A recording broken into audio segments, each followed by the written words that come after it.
प्रश्नावली 1 का खत्म हो गया था। अब आगे है थ्योरी। चलो देखना इधर, मान लो ये 25 है मेरा दिया हुआ, तो 25 का हम गुणनखंड निकाल सकते हैं। किस रूप में? 25 पहले है कौन सी संख्या? अभाज्य संख्या या भाज्य संख्या? तो एक बात ये हमेशा याद रखना कि जितने भी भाज्य संख्या है सभी का गुणनखंड निकलता है अभाज्य संख्या के रूप में। जितने भी भाज्य संख्या है सभी का गुणनखंड निकलता है अभाज्य संख्या के रूप में। जिसे कहने का मतलब अगर 25 है तो हम इसका देखो गुणनखंड निकाल सकते हैं। 2 से लगेगा ये? नहीं लगेगा। 3 से? नहीं। जब भी लगेगा तो कितना से? 5 से, क्योंकि बता चुके हैं कि जिसके लास्ट में 5 या 0 रहता है वो 5 से विभाजित होती है। तो ये 5 से लगेगा, 5 आएगा। तो यानी कि 5 और यहाँ पर देखो 5 गुना 5 बराबर मेरा 25 आएगा। तो ये जो 5 है और ये जो 5 है दोनों एक ही है संख्या है, एक ही अंक है, एक ही संख्या है। अब देखना यहाँ पर कि ये 5 जो एक अभाज्य संख्या है, यानी कहने का मतलब 25 जो कि मेरा क्या है? भाज्य संख्या है।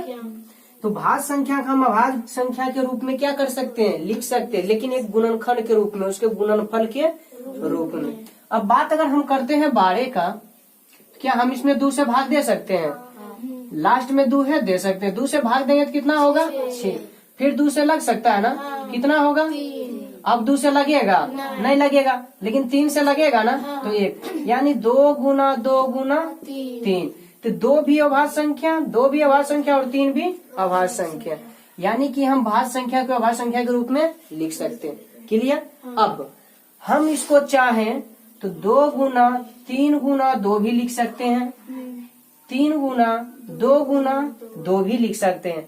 और सभी का जो गुणनफल है मेरा यही लौट के आ जाएगा 12।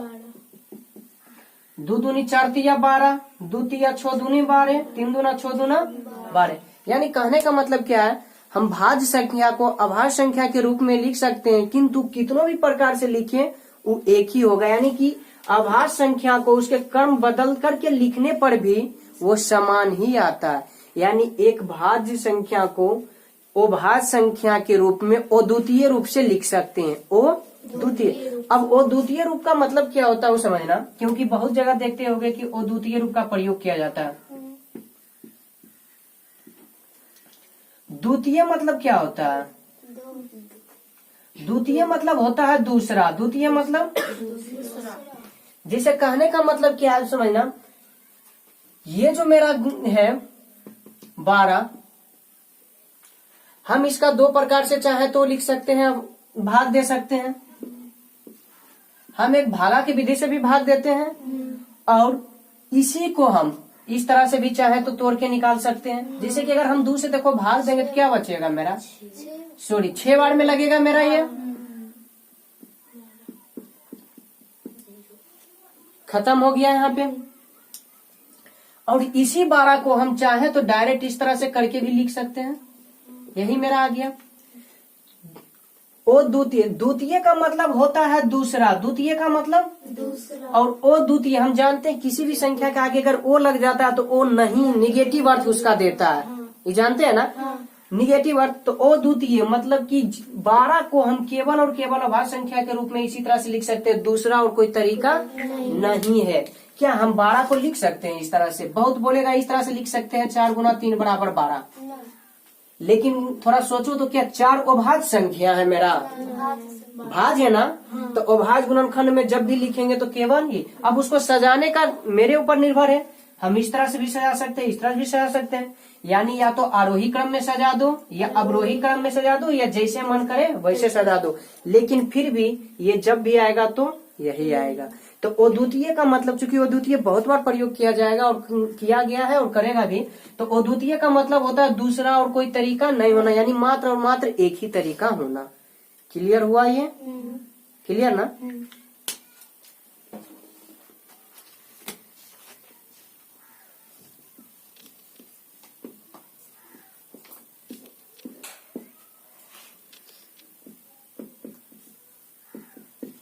अभाज्य गुणनखंड कहे या केवल गुणनखंड करे, लेकिन जब भी निकालते तो हम अभाज्य संख्या के ही रूप में।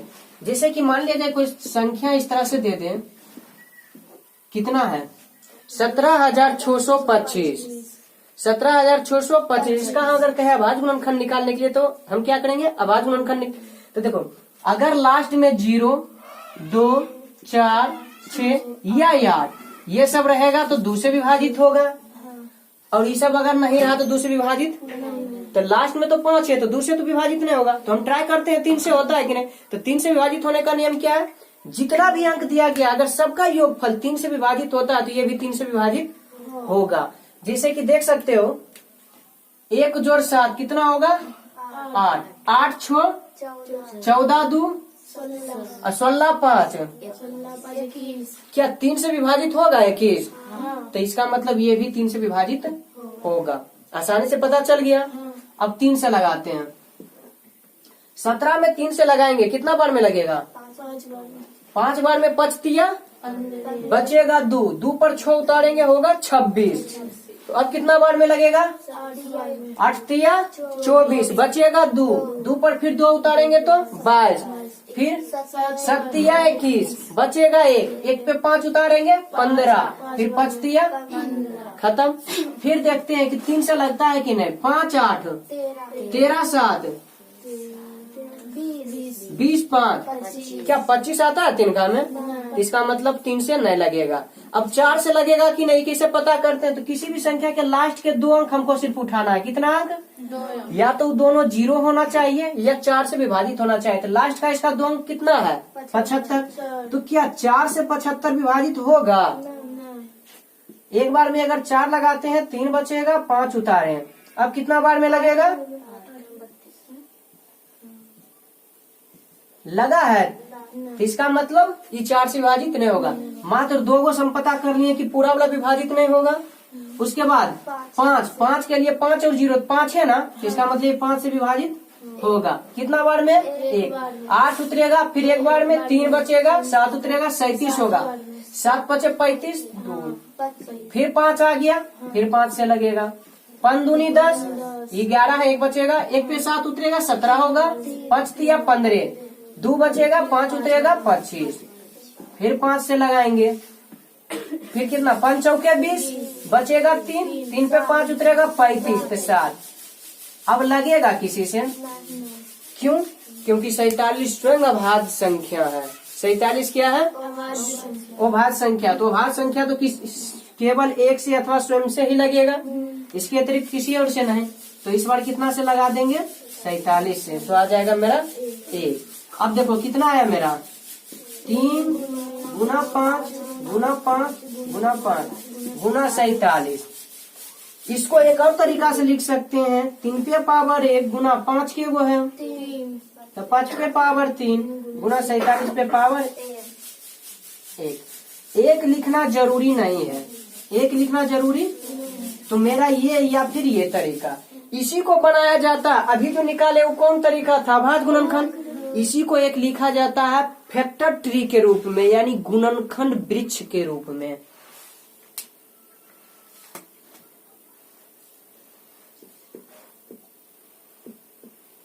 गुणनखंड वृक्ष के रूप में।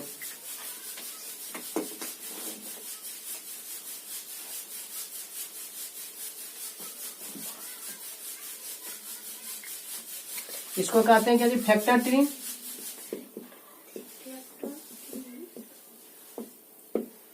देखो इसको किस तरह से हम फैक्टर ट्री के रूप में लिखेंगे।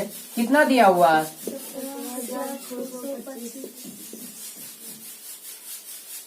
ये है। इस तरह से करके 2 डब्बा बनाया जाता है, समझ में आया? अभी कितना से लगेगा, 3 से ना, तो यहाँ 3 देंगे। 3 से लगाएंगे तो 3 से लगाने पे कितना आएगा, 5 तिया 15 बचेगा 2, 2 पे 6 उतारेंगे 26। 26 में कितना से लगाएंगे, 8 तिया बचेगा 2, 2 पर 2 उतारेंगे 22, 7 तिया बचेगा 1, 1 पे 5 उतारेंगे 5 तिया। क्या मेरा ये वाला और ये वाला सेम आया है? यही चीज उस तरह से बनता। फिर देखो हम इसमें लगाए थे 5 से ना, तो फिर यहाँ पर इसमें लगाएंगे इस बार फिर 5 से, क्योंकि 3 से तो ही लगेगा नहीं अब। तो कितना से लगाएंगे, 5 से। एक बार में 5 खत्म, 8 उतरा, एक बार में 8, 3 बचा, 7 उतरा 37 हुआ, 7 पचे 35, 2 बचा, 5 उतरा 25, तो 5 फिर इसमें यानी कि जो दाया तरफ हम बढ़ते जाते हैं उसी में फिर क्या करते हैं, डिवाइड करते जाते हैं। समझ में आ रहा है चीज? उसी को क्या करते जाते हैं, डिवाइड करते जाते हैं।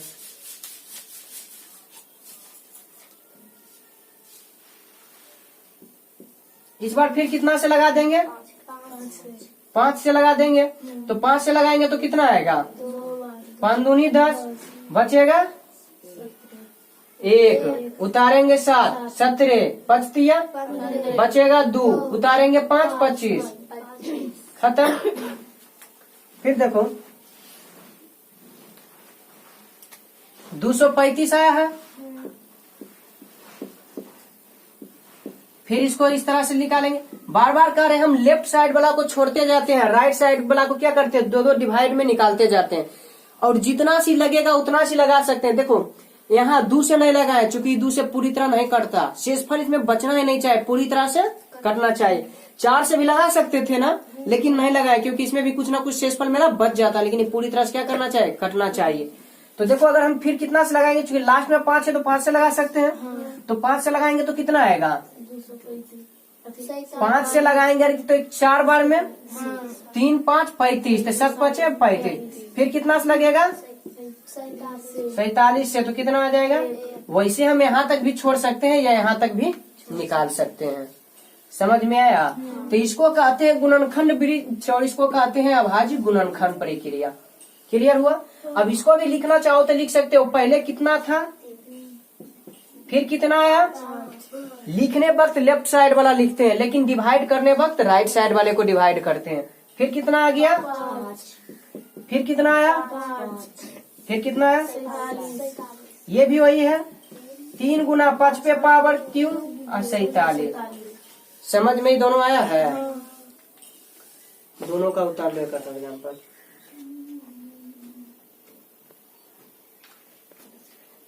चलो अगला देखो, एक ऑब्जेक्टिव।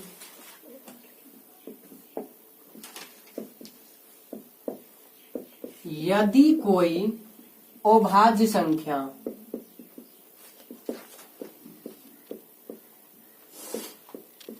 P Q स्क्वायर को विभाजित करती है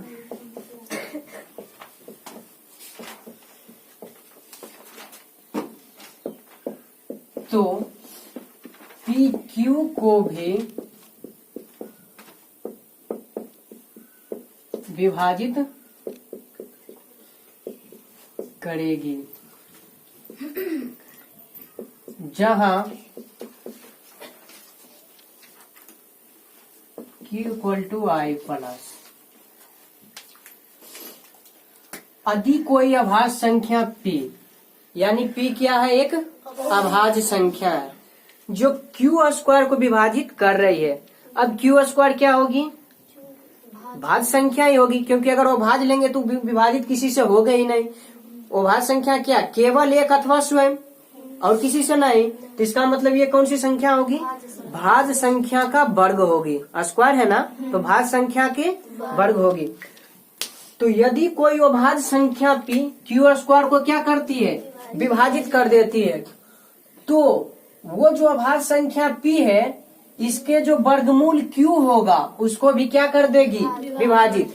जहां Q हमेशा पॉजिटिव नंबर होना चाहिए, यानी कि धनात्मक पूर्णांक होना चाहिए, पॉजिटिव इंटेगर नंबर होना चाहिए। आई से हम इंटेगर नंबर को सूचित करते हैं, यानी निगेटिव नहीं होना चाहिए। देखो जैसे कि एग्जांपल हम लेते हैं कि मान लेते हैं कोई अभाज्य संख्या P बराबर 2 है, 2 मेरा एक अभाज्य संख्या है, और मान लो Q बराबर जो है Q स्क्वायर बराबर 16 है। Q स्क्वायर बराबर क्या है, तो 2 से अगर हम 16 में भाग देते हैं तो क्या कटेगी।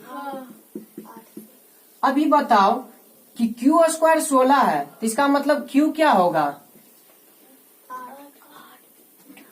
Q जो होगा वो 16 का अंडर रूट यानी 4 होगा। Q स्क्वायर अगर 16 है तो याद करो जब स्क्वायर इधर से हटता है तो इधर जाकर के रूट चढ़ता है, क्योंकि रूट का मतलब ही होता है 1/2, और यहाँ पावर 2 है गुना के रूप में, तो यहाँ पावर जाएगा तो क्या चीज में हो जाएगा, भाग के रूप में होगा ना। जब ये पावर इस तरफ से उस तरफ ट्रांसफर होगा तो भाग के रूप में होगा, और भाग के मतलब हाफ के मतलब क्या, रूट चढ़ेगा, तो रूट चढ़ेगा तो कितना निकलेगा 4। तो इसका मतलब है कि यही पी में चेंजिंग नहीं आएगा, बस क्यू का स्क्वायर से ही क्यू हो जाएगा। तो पी तो मेरा 2 ही रहेगा, लेकिन क्यू का स्क्वायर जो यहाँ पर 16 था ये क्या हो जाएगा 4। तो क्या 2 4 को भी विभाजित करेगी, यही कह रहा है क्वेश्चन। और समझते हैं एक तरीका से। ये मेरा 16 था ना, देखना P2 था लेकिन क्यू स्क्वायर 16 था, तो 16 के कुल कितने डिवाइडर हो सकते हैं, 16 के कुल कितने डिवाइडर होंगे, या तो 1 होंगे, या 2 होंगे, या 4, 8, या खुद 16, ठीक ना। जिसमें इसको और इसको क्या बोलते हैं, इम्प्रॉपर डिवाइजर, और ये सब प्रॉपर डिवाइजर। हिंदी में ये दोनों कहलाएगा यथार्थ, और ये कहलाएगा यथार्थ, ठीक ना। अब देखो इसका जो होता है वर्ग, इसका सॉरी जो वर्गमूल होगा वो 4 होगा, यानी क्यू का मान 4। तो 2 अगर इसको डिवाइड कर रहा है तो निश्चित है कि 2 जो है सबको डिवाइड इसमें से कर देगा, ना। दूसरा एग्जांपल लेते हैं, मान लेते हैं P बराबर मेरा 3 है, क्यू स्क्वायर बराबर 81। वैसा एग्जांपल लेंगे जो क्यू स्क्वायर को क्या कर रही है, विभाजित करेगी, क्योंकि दिया हुआ है कि P अगर क्यू स्क्वायर को विभाजित करेगी तभी वो P क्यू को भी विभाजित करेगी। अब ऐसा एग्जांपल जो क्यू स्क्वायर को विभाजित ही नहीं कर रही तो हम उम्मीद भी नहीं कर सकते कि क्यू को करेगी या नहीं करेगी, लेकिन अगर इसको कर रही है तो एकदम कन्फर्म कि इसको करेगी। क्लियर हो रहा है ना। अब देखो तो 3 क्यू को विभाजित कर सकती है क्यू स्क्वायर को, 2 बार में 6 बचेगा, 2 उतरेगा 1, शक्तियां खत्म। लेकिन इसका जो क्यू निकलेगा वो क्या निकलेगा, 9 निकलेगा। जानते हो तो ठीक है, नहीं तो वर्गमूल देखो इस तरह से हम लोग निकालते हैं, जोड़ा लगाते हैं, तो जोड़ा में खुद ही है। अब कितना बार में लगेगा, याद करो इसमें क्या होता है कि अगर 1 बार में गुना कर रहे हैं तो 1 ही बार में करेंगे, अगर 2 ले रहे हैं तो 2 ही बार में करेंगे, 3 ले रहे हैं तो 3 ही बार में करेंगे, तो 3 3 9 ही रह जाएगा, 4 लेंगे 4 चौक 16 ही रह जाएगा, 5 लेंगे 5 25 ही रह जाएगा, 6 लेंगे 6 चौक 36 ही रह जाएगा, 7 लेंगे 7 7 49 ही रह जाएगा, 8 लेंगे 38 64, लेकिन इससे फिर भी छोटा है, लेंगे या तो इसके बराबर या इससे छोटा लेंगे, इससे बड़ा नहीं, लेकिन छोटा में भी क्या लेंगे, जो इसके सबसे नजदीक छोटा हो, जो इसके सबसे नजदीक छोटा हो। तब 9 बार में लेंगे तो 9 नंबर 81, डायरेक्ट ही खत्म हो गया। और यहाँ जोड़ने का काम करते हैं तो 9 9 18, तो यानी 9 आया, तो क्या 3 9 को भी विभाजित करेगी, अवश्य करेगी 3 बार में। तो यही लिखा हुआ है कि यदि कोई अभाज्य संख्या P है जो क्यू स्क्वायर को विभाजित कर देती है तो एकदम कंफर्म रहो कि P भी क्यू को विभाजित करेगी। HCF का परिभाषा दे रहे हैं, महत्तम समाप्त वर्तक का, वह बड़ी से बड़ी संख्या जो दी हुई संख्या को विभाजित करती हो वह HCF कहलाएगी। जैसे कहने का मतलब क्या है कि मान लो दिया हुआ है इतना का HCF, या जरूरी है कि 2 को ही दे, बहुत जगह देखोगे 3 को भी रहेगा, इस तरह से भी दिया जा सकता है। तो वह बड़ी से बड़ी संख्या जो इन तीनों को क्या कर देती हो, विभाजित कर देती हो, वो जो संख्या निकलेगा वो इन तीनों को विभाजित करेगा। समझ में आ रहा ना। तो जो निकलेगा संख्या उससे छोटा वाला संख्या इसको विभाजित कर सकती है, लेकिन उससे बड़ी नहीं होनी चाहिए, क्योंकि वो खुद बड़ी से बड़ी संख्या होगी। समझ में आ रहा है या नहीं आ रहा है यहाँ पे। जैसे कि देखो इसका मोसो अगर निकाल के दिखाते हैं तो सबसे पहले छोटी संख्या लेते हैं, ये वाला निकाल देते हैं क्योंकि 2 वाला जानते ही हो, और उसके बाद क्या लेते हैं, मिडिल लेते हैं, सबसे बड़ा को लास्ट में करते हैं। तो मिडिल मेरा क्या 235 है, क्योंकि 270 उससे भी बड़ा है। कितना बार में लगेगा, 4 बार में, 4 दूनी। समझ में नहीं आएगा तो पहले 1 से गुना करना, फिर 2 से, फिर 3 से, फिर 4 से, उस तरह से बना लेना। 4 दूनी 5 चौके 5 में 8 घटेगा, पैसा लेंगे 15 होगा, 15 में 8 घटेगा 7, पैसा दिया, 2 हो गया, 2 में 0 घटा, 2 में 2 खत्म। फिर यहाँ उतरेगा 52, कितना बार में? 1 बार में। बचेगा कितना? पैसा लेंगे 12, 12 में से 7 गया 5, पैसा दिया तो गया 4, 4 में 2 गया 2, 1 बार में बचेगा 2, 1 बार में 2, सॉरी यहाँ 25 होगा ना, खत्म। 5 उतरेगा, 2 बार में 4, 1 बचा। अभी 1 इधर लेंगे, 2 इधर लेंगे, 2 बार में 2 खत्म। मोसो क्या हो गया?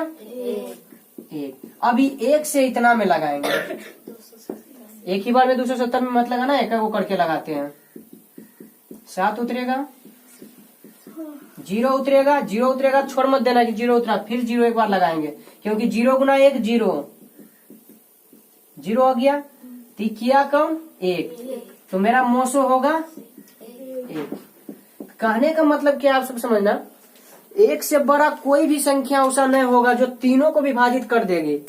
5 होगा जो इसको विभाजित कर देगा, इसको भी, लेकिन इसको नहीं कर पाएगा। 2 होगा जो इसको विभाजित कर देगा, इसको कर देगा, लेकिन इसको नहीं कर पाएगा। यानी कहने का मतलब 1 से छोटा, तब 1 से छोटा तो धनात्मक होगा नहीं, 1 ही होगा जो इन तीनों को क्या करती हो? विभाजित करती हो। एक और एग्जाम्पल देखो लेते हैं, मान लो लेते हैं 64, 16 और 4। 4 से पहले 16 में लगाएंगे, क्योंकि छोटा से पहले मिडिल वाला में लगाते हैं, तो 4 चौक 16 खत्म। तो मेरा ये मोसो कितना हो गया? 4। फिर 4 से ही लगाएंगे 64 में, 1 बार में 4, 2, 4 उतरेगा, 6 चौक 24। तो यानी कि दोनों को विभाजित किया 4, तो मेरा मोसो क्या हो गया? 4। 4 से छोटा हो सकता है जो ये तीनों को विभाजित कर दे, जैसे कि 2 देखो तीनों को विभाजित कर देगी, 1 तीनों को विभाजित कर देगी, लेकिन 4 से बड़ा एक भी ऐसा संख्या नहीं होगा जो तीनों में से तीनों को विभाजित कर दे। हो सकता है इसको, जैसे कि 16 की हम बात करते हैं, 64 को विभाजित करेगी 4 बार में, 1 बार में 16 को, लेकिन 4 को नहीं कर पाएगी। समझ में आ रहा है ना? तो यानी मोसो बड़ी से बड़ी वो संख्या होती है जो दी गई संख्या 1 भी हो सकता है, 2 भी, 3 भी। जिसे हम देखो यहाँ 3 लिए हैं, यहाँ 3 लिए, लेकिन यहाँ 2 ही संख्या लिए हैं, जो दी हुई संख्या को क्या कर देती है? विभाजित कर देती है। वही मेरा क्या कहलाती है? मोसो। लोसो में वह छोटी से छोटी संख्या जो दी हुई संख्या से विभाजित होती है, वह कहलाती है मेरा लोसो। यहाँ थोड़ा सा समझना है चीज, दोनों बस हल्का अंतर है, डिफिनेशन लिखते हैं तब समझ में आएगा।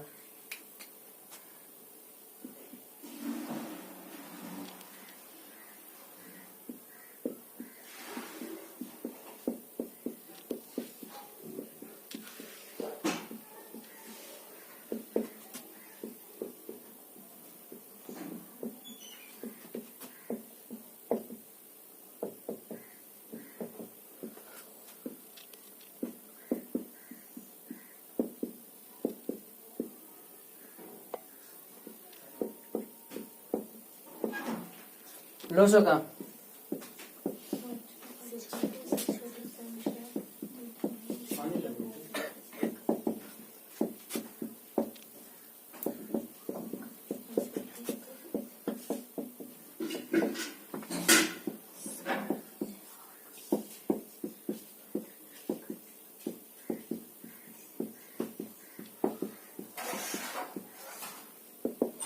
दोनों में बहुत अंतर है, देखना है गौर करके। वह बड़ी से बड़ी संख्या जो दी गई संख्या को विभाजित कर देती, यानी ये जो बड़ा से बड़ा संख्या निकलेगा नहीं, ये दिए गए संख्या को विभाजित करेगी। लेकिन यहाँ क्या है? वह छोटी से छोटी संख्या जो दी गई संख्या से विभाजित होती है, ये दी गई संख्या को विभाजित नहीं करेगी, बल्कि जो संख्या देंगे वो लघुत्तम को विभाजित जाके करेगी। जिसे इसका एग्जाम्पल देखना, हम मान लो लेते हैं 12, 15 और 20। क्लियर ना? एलसीएम निकालते हैं, कितना से निकलेगा मेरा? 2 से होगा 6, 15 और 10। फिर 2 से लगेगा, होगा 3, 15 और 5। फिर 3 से लगेगा, होगा 1, 5, 5। फिर मेरा 5 से लगेगा तो होगा 1, 1, 1। यानी कितना आ गया? 2 गुना 2 गुना 3 गुना 5। 2 दूनी 4, 4 तिया 12, 12 पाँचे 60 से बड़ा। ऐसे देखना, पहले ही समझ आते हैं, वह छोटी से छोटी संख्या। ऐसा मत समझ लेना कि ये तीनों से बड़ा है। ये संख्या जो है छोटा से छोटा है। कैसे, अभी तुरंत समझाते हैं। वह छोटी से छोटी संख्या जो दी गई संख्या से विभाजित होती है। ये जो मेरा दिया गया संख्या है सब, ये वाला इसको विभाजित नहीं करेगा, बल्कि इसी से विभाजित ये वाला होगा। यानी इससे भाग इसमें देंगे। समझ में आया? अब देखो, इससे छोटा कोई सा संख्या नहीं होगा जो कि तीनों से विभाजित हो जाए। जिसे हम बात करते हैं, इससे छोटा 40 है ना, 60 से छोटा 20 उसको आसानी से विभाजित कर देगी। लेकिन ये दोनों कर पाएगी नहीं ना। हम इसी से छोटा एक लेते हैं 30, जिसको 12 भी विभाजित करेगी नहीं, लेकिन 15 कर देगी। तो यानी एगो या दो गो कर सकता है, लेकिन तीनों नहीं कर पाएगी। 60 से बड़ा लेंगे तो होगा। जिसे 60 से हम बड़ा 120 लेते हैं, तो देखो तीनों उसको विभाजित कर देगी। 12 करेगी 10 बार में, 15 करेगी 15 × 20 से 8 बार में, और 20 करेगी 6 बार में, करेगी ना। तो यानी कि इससे बड़ा वाला को कर दिया, इसका मतलब सबसे छोटा ये है। तो वह छोटी से छोटी संख्या जो दी गई संख्या को विभाजित नहीं करेगी, बल्कि उससे विभाजित होगी। यानी दी गई संख्या से विभाजित होती है। समझ में आया? और इसमें हम क्या बोले, वह बड़ी से बड़ी संख्या जो दी गई संख्या को विभाजित करेगी। यानी जो हम देंगे उसको जो मोसो निकलेगा वो विभाजित उसको जाके करेगा। जैसे कि एग्जांपल हम लेते हैं 16 और 4 का। सॉरी, 16 और 4 तो आसानी है, कोई भी ले लो। जैसे 75 और 3 का लेते हैं। 3 से ये भी तो आसानी से कर जाएगा, 7-5 बार एक ही बार में। वैसा लेते हैं जो 2-3 बार में करता हूँ। जैसे कि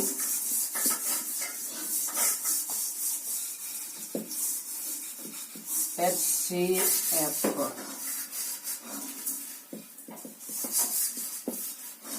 चलो जी लेते हैं 35 और 4 लेते हैं। 4 से 35 नहीं कटेगी, नहीं 35 और 4। देखो 4 से 35 में लगाते हैं, कितना बार में लगेगा? 8 बार में। 8 चौक 32, बच गया 3। यहाँ 4 उतरेगा, 1 बार में 3, बच गया 1, 3 बार में 3। इस बार जो 1 आया है ना, इस सबसे बड़ा संख्या है जो दुइयों को विभाजित कर देगी। इसके अतिरिक्त कोई और संख्या नहीं जो इसको विभाजित करेगी। यानी मोसो जो निकलेगा वो दी गई संख्या को विभाजित करेगा, और लोसो जो निकलेगा उसको दी गई संख्या विभाजित करेगा, उल्टा। समझ में आया? परिभाषा से क्लियर हुआ लोसो और मोसो। अब देखना है एक फॉर्मूला। मान लिया जाए दिया हुआ रहे 12 और 15। 12 और 15 दिया हुआ रहे, इसका एलसीएम दिया हुआ रहे, और इससे मोसो पूछे कितना होगा। जैसे 12 और 15 का एलसीएम दे करके मोसो इसका पूछ सकता है। जैसे 12 और 15 का एलसीएम कितना होगा? 12 5 15, 12 5 4। दिया हुआ है कि कोई संख्या है, कोई संख्या 12 और 15 का एलसीएम 60 है, तो बिना मोसो निकाले HCF निकालिए। तो बिना मोसो निकाले HCF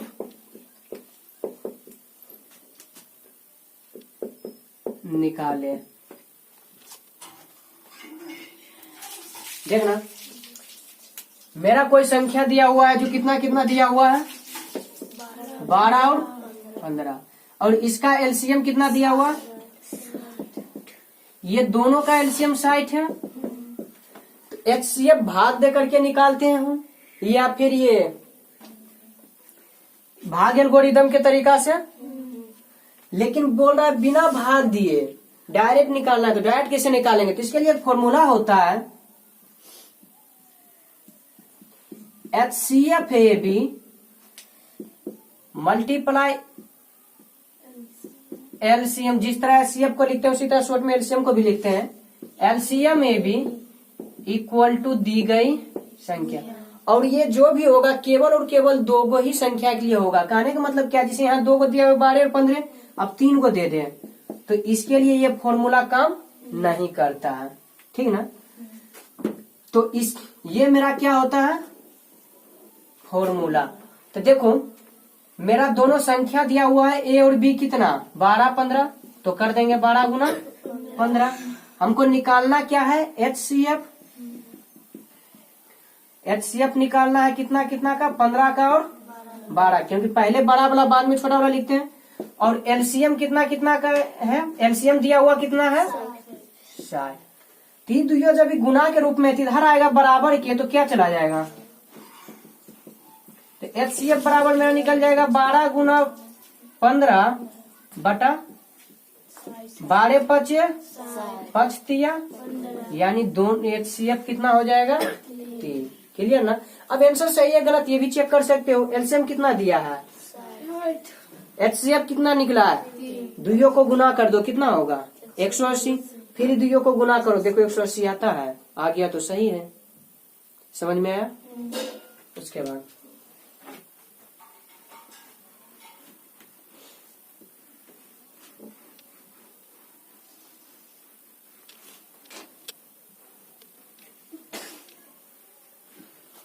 क्या हुआ,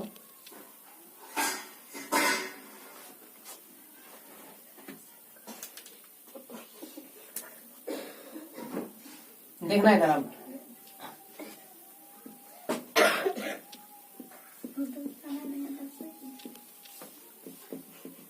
साठ और 65 दो संख्या दिया हुआ है। अभाज्य गुणनखंड के विधि से इसका बोलेगा LCM और HCF निकालने के लिए, तो कैसे निकालेंगे। तो सबसे पहले अभाज्य गुणनखंड निकालते हैं। और अभाज्य गुणनखंड कितने प्रकार से निकलता है, 2 प्रकार। एगो अभी तुरंत बताए थे अभाज्य गुणनखंड, और एगो गुणनखंड निकलेगा गुणनखंड वृक्ष की तरह से फैक्टर ट्री के रूप में। तो चलो अभाज्य गुणनखंड निकालते हैं। तो 2 से लगाएंगे कितना होगा 30, फिर 2 से लगाएंगे तो कितना होगा, फिर कितना से लगेगा तो क्या होगा, फिर कितना से लगेगा तो होगा 1। यानी कि इसका कितना गुणनखंड निकला 2 गुना 2 गुना 3 गुना 5। फिर 65 का निकालेंगे, 65 का कितना से लगेगा 3 से लगेगा, नहीं लगेगा 5 से लगाएंगे तो कितना होगा 15 25 13। तो यानी इसका कितना निकला 5 13। तो देखो 60 का जो है अभाज्य गुणनखंड वो निकला है 2 गुना 2 गुना 3 गुना 5। यानी हम इसको इस तरह से भी लिख सकते हैं 2 पर 2 3 5। 65 का जो निकला है वो निकला है 5 गुना। मोसो निकालने का मतलब होता है वैसे संख्या जो कम से कम उभयनिष्ठ हो उसको हम चुन लेते हैं, वही मेरा मोसो होता है। वही मेरा क्या होता है, यानी HCF जो होगा 65 और 60 का वो क्या होगा देखना। क्या इसमें 2 आया है, हाँ देखो इसमें फिर 5 आया है, चलो एगो 5 है इसमें एगो 5 मिल गया दोनों में। 13 है वो इसमें 13 है नहीं, तो मेरा HCF केवल कितना होगा 5। यानी जो दोनों उभयनिष्ठ होगा वो मेरा क्या होगा। समझ में ये चीज आया है। इसी को एक और तरीका देखो लिखते हैं, वो कैसे लिखते हैं 2 पर स्क्वायर गुना 3 गुना 5 गुना 13 इसमें है, इसमें 13 नहीं था, हम इसको लिखेंगे 13 पे पावर 0, क्योंकि किसी के भी पावर 0 अगर हो तो उसका मतलब 1 और 1 इसका मतलब होगा। और 1 से किसी में भी गुना करेंगे तो कोई फर्क पड़ने वाला, क्लियर हुए हो ना। तो इसका मतलब क्या है, और यहाँ पर ही देखना क्या यहाँ पर ही 2 है लेकिन इसमें तो है, तो लिखेंगे 2 पर पावर 0 गुना 3 भी इसमें है, 3 पे पावर 0 गुना 5 गुना 13। इस तरह से भी लिखा जाता है, क्लियर हुए ना। तो अब देखना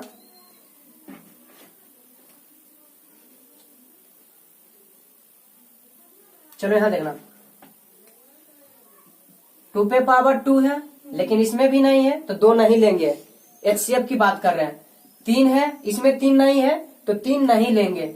इसमें 5 है और इसमें भी 5 है तो 5 को क्या करेंगे लेंगे। मोसो में वैसे संख्या को लेते हैं जो दोनों में क्या हो, उभयनिष्ठ हो। तो मेरा HCF में 5 हो जाएगा। अब तेरे तो इसमें है लेकिन इसमें है तो भी तेरे लेंगे नहीं। अब बात करते हैं LCM का।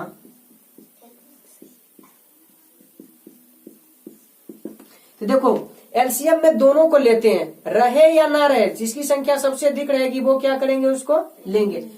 ई कितना है, 2 पे पावर 2, तो 2 पे पावर 2 लेंगे। 3 है, इसमें नहीं है फिर भी 3 लेंगे। इसमें भी 5 और इसमें भी 5, दोनों में लेकिन एक 5 है ना, तो एक ही को 5 लेंगे। अब ऐसा होता है कि इसमें 2 को 5 और इसमें 1 को 5, तो 2 को 5 लेते हैं, क्योंकि जो दोनों में उभयनिष्ठ हो वो भी लेते हैं, लेकिन जिसकी संख्या अधिक रहती है वो लेते हैं। उसके बाद इसमें 13 है, इसमें 13 भी लेंगे। अब सबके गुणा करने पर जो आएगा वो मेरा LCM कहलाएगा। जैसे 2 का स्क्वायर 4, 4 तिया 12 5 और 60 गुना 13,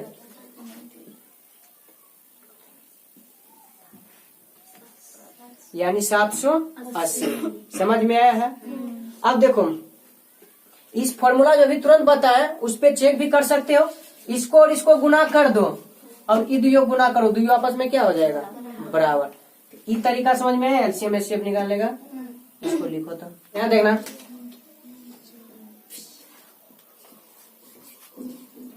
HCF AB multiply LCM AB बराबर क्या होगा, यानी अगर शब्द में बोले तो इसको बोला जाता है मोसो गुना लोसो बराबर दी गई दोनों संख्याओं का गुणनफल। यानी कि पहली संख्या गुना दूसरी संख्या बराबर लोसो गुना मोसो, ये बोला जाता है। अब देखना, अगर मान लिया जाए हमको HCF निकालना है तो क्या करेंगे, HCF निकालना है तो LCM दिया हुआ रहेगा। तो जब LCM दिया रहेगा तो इसको इधर भेजेंगे तो क्या हो जाएगा,